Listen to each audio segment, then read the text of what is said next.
జేబేరి కన్స్ట్రక్షన్స్కు హైడ్రా నోటీసులు. గత 24 గంటలుగా ఎటు చూసినా ఇదే రచ్చ, అంతకు మించి రచ్చ. మెయిన్ కన్వెన్షన్ తర్వాత జే కన్స్ట్రక్షన్ వంతు వచ్చేసింది.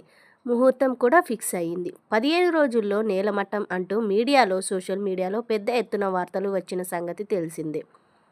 దీనిపై చిత్ర విచిత్రాలుగా కథనాలు వచ్చాయి. కానీ వాళ్ళుగా కూల్చితే సరే, లేకుంటే మేమే కూల్చేస్తాం అంటూ హైడ్రా కమిషనర్ ఏవీ రంగనాథ్ చెప్పారో ఒక్కసారిగా సీన్ మారిపోయింది. ఎట్టకేలకు హైడ్రా ఇచ్చిన నోటీసులపై టాలీవుడ్ సీనియర్ నటుడు మురళీమోహన్ స్పందించారు.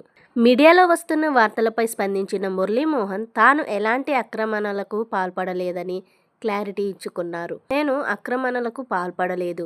33 ఏళ్లుగా రియల్ ఎస్టేట్ రంగంలో ఉన్నాను. ఏనాడు ఎలాంటి అవకతవకలకు పాల్పడలేదు. బఫర్ జోన్లో ఉంటే నేనే కూల్చేస్తాను. స్థానికుల ఫిర్యాదుతో హైడ్రా అధికారులు వచ్చారు.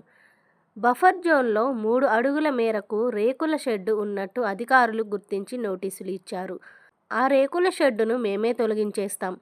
హైడ్రా రానక్కర్లేదు. 2 రోజుల్లో అంటే మంగళవారంలోపు తాత్కాలిక షెడ్డును తొలగిస్తాం అని మురళీమోహన్ స్పష్టం చేశారు. దీంతో కొన్ని గంటలుగా మురళీమోహన్పై చిత్ర విచిత్రాలుగా వచ్చిన కథనాలు విమర్శకులకు చెక్కుపెట్టినట్లు అయ్యింది.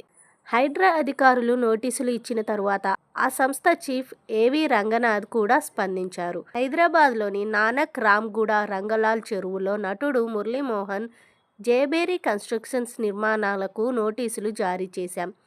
ఫిర్యాదులు రావడంతో చెరువును పరిశీలించాం.